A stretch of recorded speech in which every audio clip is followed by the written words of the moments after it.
तो हेलो जी, नमस्कार। कैसे हैं आप लोग? स्वागत है आप सभी का अपनी केमिस्ट्री क्लासेस के इस अमेजिंग प्लेटफॉर्म में। आपको पता है हमारा चैप्टर चल रहा है एटॉमिक स्ट्रक्चर, जिसका आज है लेक्चर नंबर 11। ठीक है, धीरे धीरे हम लोग इस चैप्टर की एंडिंग की ओर बढ़ते जा रहे हैं और चैप्टर कंप्लीट करते जा रहे हैं। ठीक है, इसके न्यूमेरिकल्स हम लास्ट में करेंगे। ठीक है, टॉपिक वाइज न्यूमेरिकल्स हम लास्ट लेक्चर में कर लेंगे अपने, उसकी आपको चिंता करने की जरूरत नहीं है। आपको अच्छे से परफेक्ट तरीके से यहाँ पर पढ़ाया जाएगा। तो बिना कोई टाइम गवाए चलिए आज के इस वीडियो को हम यहीं पर स्टार्ट करते हैं। तो चलिए पहले हमारा आज का पहला टॉपिक आता है डी ब्रोगली हाइपोथेसिस। ठीक है, डी ब्रोगली हाइपोथेसिस। ठीक है, नाम बड़ा अजीब है। ठीक है, डी ब्रोगली, वो ब्रोकली करके आता है एक ठोक हमारे पास, गोभी जैसा दिखता है, वो ब्रोगली नहीं। नहीं, ये साइंटिस्ट लोग का नाम कुछ अजीब अजीब रहता था। हमारे घर में श्रवण रहता है, और क्या आता है, जैसे मेरा नाम उत्कर्ष है, उत्कर्ष रहता है। और क्या कहता है, मोनू रहता है, सोनू रहता है, यश रहता है, अच्छा अच्छा नाम रहता है, अर्जुन रहता है, कर्ण रहता है। ठीक है, इनका नाम बड़ा अजीब है। जैसे इनकी मम्मी इनको बेटा ब्रोगली, बेटा डी, ऐसे बोलती थी क्या? ये बात छोड़ो। छोड़ो ये सब बात को। ठीक है, बेइज्जती नहीं करनी चाहिए प्यारे साइंटिस्ट का हमारे। ठीक है, इन्होंने क्या कर दिया, ठीक है, ये अपने लैब में फिर से एक्सपेरिमेंट कर लिए। ठीक है, अपने लैब में जाते हैं लोग, अपने आप क्या क्या करने लगते हैं, एक्सपेरिमेंट करना चालू कर दिए। फिर एक्सपेरिमेंट के दौरान इन्होंने क्या देखा कि जैसे हम लोग जानते हैं कि हमारे पास लाइट होती, ठीक है, लाइट को हम वेव्स भी बोल सकते हैं और उसमें पार्टिकल्स भी होते। ठीक है, यानी कि लाइट हम लोग बोल सकते हैं, लाइट वेव्स की तरह भी बिहेव करता है और पार्टिकल्स की तरह भी बिहेव करता है। ठीक है, लाइट वेव्स की तरह भी बिहेव करता है और पार्टिकल्स की तरह भी बिहेव करता है। ठीक है, पर इन्होंने ये देखा कि वो, उन्होंने मैटर देखा, मैटर भी क्या हो सकता है, पार्टिकल्स मतलब वेव्स की तरह बिहेव कर सकता है। जैसे लाइट हमारे पास पार्टिकल्स की तरह, मतलब लाइट हमारे पास वेव की तरह बिहेव करता था, वैसे ही कोई भी मैटर आप लोगे, वो भी वो भी क्या कर सकता है, वेव्स की तरह बिहेव कर सकता है। बस, ठीक है। ये इन 1924, ठीक है, पढ़ के सुना देता हूँ, राइटिंग अगर समझना है तो। In 1924 Louis de Broglie proposed that particles like electrons also behave like waves. ठीक है, मतलब 1924 में डी ब्रोगली ने क्या बोल दिया, जो भी हमारे पास इलेक्ट्रॉन्स है वो क्या है, वेव्स की तरह बिहेव करते हैं। ठीक है, वेव्स की तरह बिहेव करते हैं। ठीक है, उसके बाद फिर he said just like he said just like light has wave particle duality matter also shows his this property। ठीक है, मतलब क्या है, लाइट किसके तरह, दो दो तरह का व्यवहार कर सकता है, दो तरह का बिहेव कर सकता है। उन्होंने क्या कर दिया, या तो वेव्स की तरह करेगा या फिर पार्टिकल्स की तरह बिहेव करेगा। ठीक है, यानी इलेक्ट्रॉन्स की तरह बिहेव कर सकता है। ठीक है, ऐसा उन्होंने कह दिया। फिर according to him every moving particle has a wavelength called de Broglie wavelength. ठीक है, मतलब जो भी इन्होंने अपना वेवलेंथ निकाला था ना, ठीक है, कोई पार्टिकल मूव कर रहा है, ठीक है, यानी किसी मैटर के बारे में बात हो रहा है यहाँ पर, उसके पास भी वेव्स होता है। ठीक है, वो भी वेव्स की तरह यहाँ पर बिहेव कर सकता है। ठीक है, ऐसा उन्होंने कह दिया।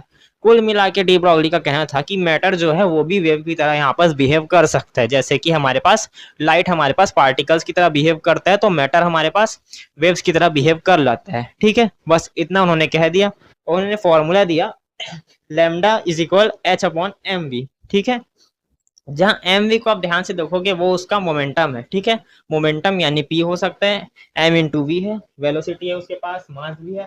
ध्यान से देखोगे आपके पास वेव के पास क्या है, वेवलेंथ के पास है, तो प्लांक कांस्टेंट को छोड़ो, उसके पास वेलोसिटी है और मास भी है। ठीक है, जितना आप यहाँ पास वेलोसिटी बढ़ाओगे वेवलेंथ घटेगा। ठीक है, देखा जाए तो ध्यान से यहाँ पास इनवर्सली प्रोपोर्शनल हमारे पास चल रहा है। ठीक है, इनवर्सली प्रोपोर्शनल है। ठीक है, जितना आप इसको लैम्डा को बढ़ाओगे यानी वेवलेंथ बढ़ाओगे, क्या होगा हमारे पास, क्या बोल सकते हैं, वेलोसिटी कम होती जाएगी। ठीक है, वेलोसिटी कम होती जाएगी। जितना आप क्या बोल सकते हो, मास को बढ़ाओगे वेलोसिटी कम होती जाएगी, ऐसा चलेगा। और जितना आप इनको बढ़ाओगे वेलोसिटी बढ़ते जाएगी, मतलब सॉरी, इनको बढ़ाओगे तो ये कम होगा, इसको बढ़ाओगे तो ये कम होगा। ठीक है, ऐसा हम यहाँ पर बोल सकते हैं। बस, पता है लैम्डा क्या है, डी ब्रोगली वेवलेंथ है। ठीक है, डी ब्रोगली दिया इसलिए अपना ही नाम रख दिया, चलो मैं इसका नाम अपना डी ब्रोगली वेवलेंथ रखता हूँ। ठीक है, उसके बाद एच क्या है, प्लांक कांस्टेंट है, एम क्या है, मास है, और न्यू, ये वी नहीं है ना, न्यू है, न्यू, एन ई यू वाला न्यू। ठीक है, वेलोसिटी ऑफ पार्टिकल्स। ठीक है, ये हमारे पास डी ब्रोगली हाइपोथेसिस हो गया। ठीक है, इसके बाद इसके कुछ फॉर्मूलाज को देख लेते हैं, तो चलो इसको आप नोट कर लो। लाइट बंद कर देता हूँ, दिख रहा होगा। तो चलो अब इसको स्क्रीनशॉट लो और नोट कर लो। तो चलो डी ब्रॉगली हाइपोथेसिस का बात कर रहे हैं, तो इसके काम करते हैं डेरिवेशन भी देखते हैं, ठीक है। डेरिवेशन क्या है चलो देखते हैं, ठीक है। सबसे पहले इन्होंने क्या किया, यहाँ पर डेरिवेशन का बात आए तो इन्होंने क्या किया, इनको पता है ई बराबर क्या होता है हमारे पास एच न्यू, ठीक है। ई बराबर क्या होता है एच न्यू, इसको हमने क्या किया इक्वेशन 1 दिया, ठीक है। उसके बाद इनको पता है आइंस्टाइन के इक्वेशन से जाते ई बराबर एम सी स्क्वायर, ठीक है। ये इन दोनों को क्या करते हैं इक्वल करते हैं, ठीक है। इक्वल करने के बाद हमको क्या मिलता है, इसको इसको अच्छा थ्योरी वाइज लिखना, ठीक है। थ्योरी वाइज लिखना, ये आपको समझाने के लिए, ठीक है। इन दोनों को इक्वल करेंगे तो यहाँ जाएगा M C square is equal H nu, ठीक है।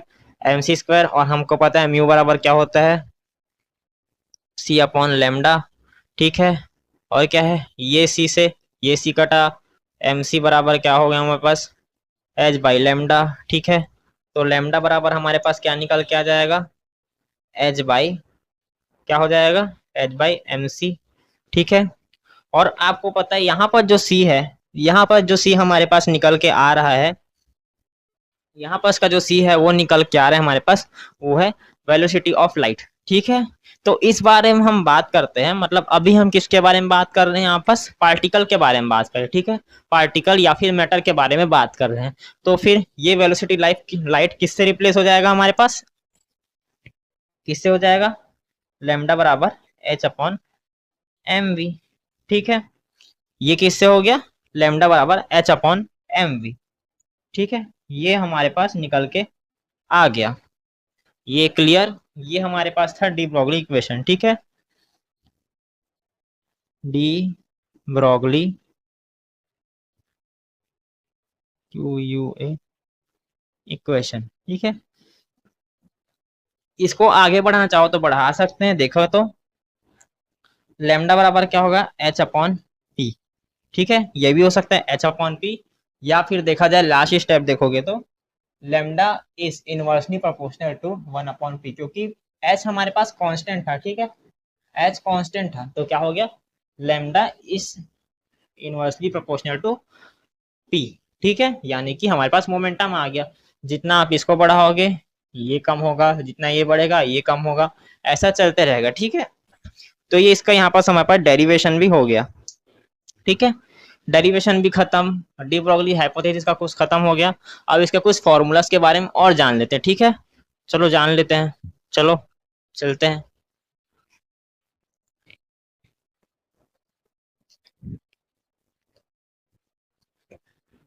तो यहाँ पास देखो, ठीक है।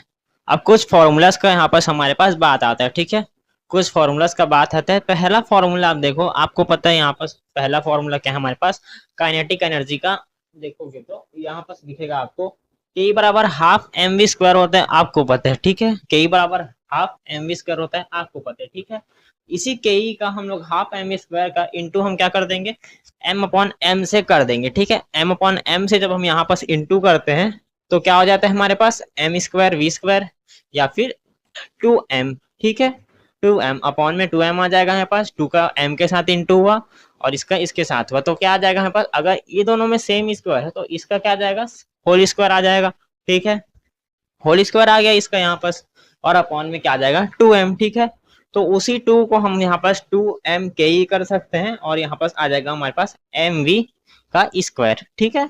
mv का होल स्क्वायर, ठीक है। वही आ जाएगा, हम स्क्वायर को उधर हम यहाँ पास साइड करेंगे तो क्या आ जाएगा √2m के ई, √2m के ई यहाँ पास आ जाएगा, ठीक है। ये हमारे पास हो गया, ठीक है। जिसको हम एम भी बोल सकते हैं या पी भी बोल सकते हैं। क्यों आया है क्योंकि एम वी से आया ना, ये हमारे पास एम वी से आया था इसलिए हमने √2m के ई इसको यहाँ पास बोल दिया, ठीक है। और एक और फॉर्मूला होता है हमारे पास काइनेटिक एनर्जी का, यहाँ पास क्या है Q इंटू वी एस, ठीक है। Q इंटू वी एस, ठीक है। स्टॉपिक डिस्टेंस करके आप यहाँ पास समझे होगे, ठीक है। स्टॉपिक डिस्टेंस आप यहाँ पास समझे होगे, आपने यहाँ पास मोशन इन स्ट्रेट लाइन नाम का चैप्टर है 11th में, वहां आपने जाना होगा, ठीक है। उसमें आपने जाना होगा उसी में, ठीक है। वी एस क्या है यहाँ पास क्या हो सकते हैं, क्या है स्टॉपिंग पोटेंशियल है, ठीक है। और क्यू क्या है स्टॉपिंग चार्ज है, ठीक है। ये हमारे पास होता है। अब इन्हीं में से फॉर्मूला देख लो आप। ये फॉर्मूला पास आपको पता है, पहला फॉर्मूला क्या है, लैम्डा बराबर एच अपॉन एम वी होता है। लैम्डा बराबर एच अपॉन एम वी की जगह हम क्या रख सकते हैं, 2m या फिर वो रख सकते हैं, एम वी की जगह हम क्या रख सकते हैं, 2m/q इंटू वी एस, बस के की जगह रख सकते हैं ना। ठीक है, ये हमारे पास कुछ इंपॉर्टेंट फॉर्मूलाज है। ठीक है, तो यहाँ पास ये डी ब्रोगली हाइपोथेसिस खत्म होता है। ठीक है, डी ब्रोगली हाइपोथेसिस यहाँ पास खत्म होता है। इसको आप यहाँ पर स्लाइड बंद कर देता हूँ, सॉरी पिछले बार लाइट बंद नहीं कर पाया था उसके लिए। चलो स्क्रीनशॉट ले लिए। अब एक काम करो, आगे बढ़ते हैं। ठीक है, और इसके बाद हम यहाँ पास क्या पढ़ते हैं देखते हैं। चलो तो चलो यहाँ पास देखो। ठीक है, अब हमारे पास आता है हाइजेनबर्ग का अनसर्टेनिटी प्रिंसिपल। ठीक है, मतलब इसको हम अनिश्चितता बोलते हैं हिंदी में। देखो तो हाइजेनबर्ग का अनिश्चितता का सिद्धांत या फिर नियम बोल सकते हैं। ठीक है, इसमें उन्होंने क्या बताया, it is impossible to measure simultaneously the exact position and exact momentum of a microscopic particle like an electron. ठीक है, यानी कि हम कोई माइक्रोस्कोपिक पार्टिकल्स, ठीक है, यानी कि अगर एटम की बात करें, इलेक्ट्रॉन की बात करें, ठीक है, ये सब क्या है, इसको हम लोग ठीक ठीक से हम लोग को मतलब क्या बोल सकते हैं, इसकी जो हमारे पास वो होती है सॉरी क्या तो बोलते हैं उसको, मोशन है, इसकी स्टेबिलिटी है, हम ठीक ठीक इसको नहीं नाप सकते। ठीक है, ये बस बोलने की बात है, पर इसको मापना हमारे पास मुश्किल होता है, यानी कि नापना मुश्किल होता है इन लोग के बारे में। ठीक है, ऐसा हाइजेनबर्ग ने कहा। ठीक है, कहना क्या है मतलब इसका, ठीक ठीक नहीं नाप सकते सीधा बात बोले तो। ठीक है, सीधा अगर हम बोले तो कोई भी हम किसी इलेक्ट्रॉन की स्थिति हो, स्थिति या पोजीशन मतलब या फिर मोशन हो, उन लोग को हम ठीक ठीक से नहीं नाप सकते एक बार में। ठीक है, ये इम्पॉसिबल है, ये टोटली इम्पॉसिबल है, ऐसा हाइजेनबर्ग ने बोल दिया। ठीक है, वही यहाँ पास हमारे पास फॉर्मूला उन्होंने दिया, उन्होंने फॉर्मूला से निकाला डेल्टा एक्स। ठीक है, delta x into delta P क्या हो जाएगा, बहुत ज्यादा कम है या फिर मतलब ज्यादा है या बराबर हो सकता है एच अपॉन 4 पाई के। ठीक है, जहां डेल्टा एक्स क्या है, अनसेंट्री इन पोजिशन है और ये है मोमेंटम है। ठीक है, डेल्टा पी और पी क्या है, प्लांक कांस्टेंट है, और ये 4 पाई कांस्टेंट हो रखा है। ठीक है, ये कांस्टेंट है। ठीक है, ऐसा उन्होंने बोल दिया। ठीक है, ये ऐसा निकला। फिर उन्हें और बताया, if we try to measure the position more accurately the momentum becomes more uncertain. ठीक है, मतलब हम किसी भी छोटे पार्टिकल्स या फिर छोटे पार्टिकल जैसे इलेक्ट्रॉन हो गया, प्रोटॉन हो गया, न्यूट्रॉन हो गया, या फिर एटम हो गया, छोटे से कोई भी अदर पार्टिकल या सेल हो गया, चलो सेल मान लो। ठीक है, एक सेल का टुकड़ा पड़ा है। ठीक है, उसको जब आप मापने जाओगे या फिर देखने जाओगे, पोजीशन उसकी जानना चाहोगे, तो उसका पोजीशन गड़बड़ा जाएगा। ऐसा क्या है, ठीक है, गड़बड़ हो जाएगा पोजीशन में, ऐसा उन्होंने बोल दिया। ठीक है, फिर if we measure momentum accurately the position becomes uncertain. ठीक है, जब हम मोमेंटम जानने जाएंगे, यानी कि उसके मोशन के बारे में जानेंगे, कितना स्पीड से वो मोशन कर रहा है, मतलब गति कर रहा है, कितना स्पीड से वो दौड़ रहा है, उसकी वेलोसिटी कैसी है, उसका मोमेंटम कैसा है, इसके बारे में जानना चाहोगे, तो वहां पर भी गड़बड़ी हो जाएगी। ठीक है, वो अपनी स्थिति गड़बड़ा देगा, यानी कि उसका पोजीशन इधर उधर होते जाएगा। ठीक है, तो ये जानना बहुत मुश्किल था, ये किसने बता दिया, हमारे पास हाइजेनबर्ग ने यहाँ पर बता दिया। ठीक है, तो ये था हमारे पास हाइजेनबर्ग का नियम, या फिर बोला जाए तो उन्होंने, फिर से एक बार छोटा सा पॉइंट दे देता हूँ आपको। इन्होंने क्या बताया, आप कुछ भी करने जाओगे किसी भी छोटे मोटे पार्टिकल्स के साथ, उसको जांचने जाओगे, तो क्या होगा, वो उधर गड़बड़ी आपको दिखेगी। ठीक है, पहली गड़बड़ी आपको क्या दिखेगी, अगर आप उसके मोमेंटम को जानना चाहोगे, तो उसका मोमेंटम को आप जानने जाओगे, देखोगे, मापने जाओगे। ठीक है, तो क्या होगा, आपको गड़बड़ दिखेगा। ठीक है, वहां भी गड़बड़ी दिखेगी। ठीक है, अच्छे से आप उसको माप ही नहीं सकते। ठीक है, इम्पॉसिबल है क्योंकि ये।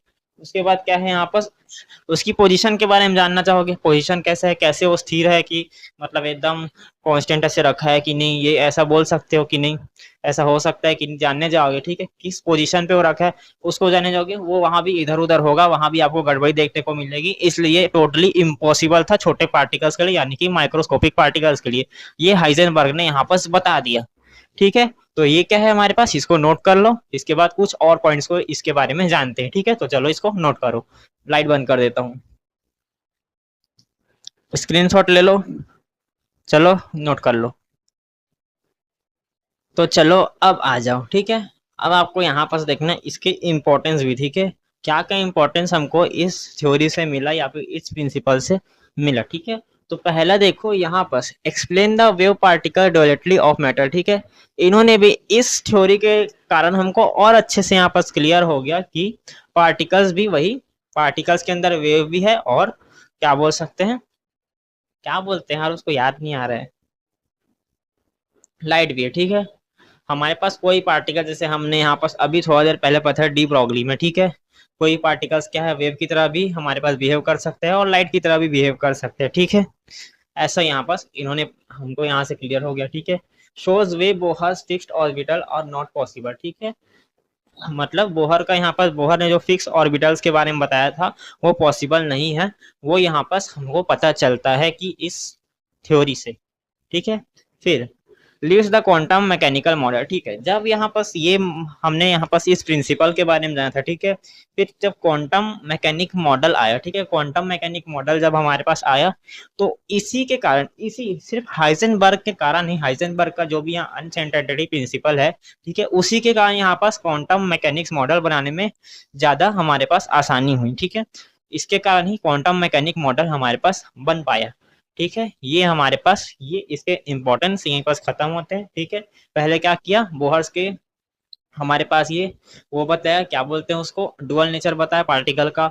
उसके साथ साथ हमारे पास दूसरे बार में क्या बताया, ये फिक्स ऑर्बिटल्स के बारे में नहीं बता, मतलब जो भी हमारे पास इम्पॉसिबल फिक्स ऑर्बिटल्स है उसके बारे में बताया बोहर के, ठीक है। फिर क्या बताया इन्होंने, क्वांटम मैकेनिक मॉडल में अपना बहुत बड़ा वो दिया, योगदान दिया, ठीक है। चलो इसको भी नोट कर लो, स्लाइड बंद कर देता हूँ। चलो स्क्रीनशॉट ले लो या फिर पॉज करके नोट कर लो, चलो आगे बढ़ते हैं।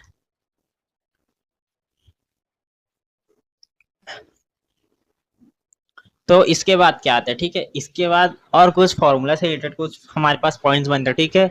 तो देखो ये delta x into delta P वाला है, जो क्या बोल सकते हैं, ग्रेटर देन या फिर इक्वल हो सकता है लगभग एच अपॉन 4 पाई के, ठीक है। और नीचे वाला फॉर्मूला है डेल्टा एक्स, वही डेल्टा पी वाला हमारे पास निकल के आ रहा है। ये दोनों फॉर्मूला न्यूमेरिकल्स के लिए वैल्यूएबल है, ठीक है। और साथ साथ ये फॉर्मूला भी आप नोट करोगे, ठीक है। और कुछ जानने वाला बात है, अनसर्टेनिटी इन पोजीशन, ठीक है।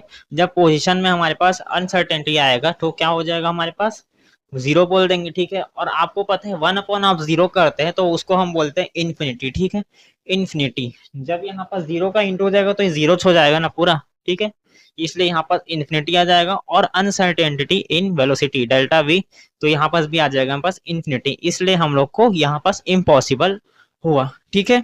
ये एक बार बता ही देता हूँ, चलो क्या है, डेल्टा पी एच बाई 4 पाई, ठीक है, इनटू क्या था, डेल्टा एक्स था, ठीक है।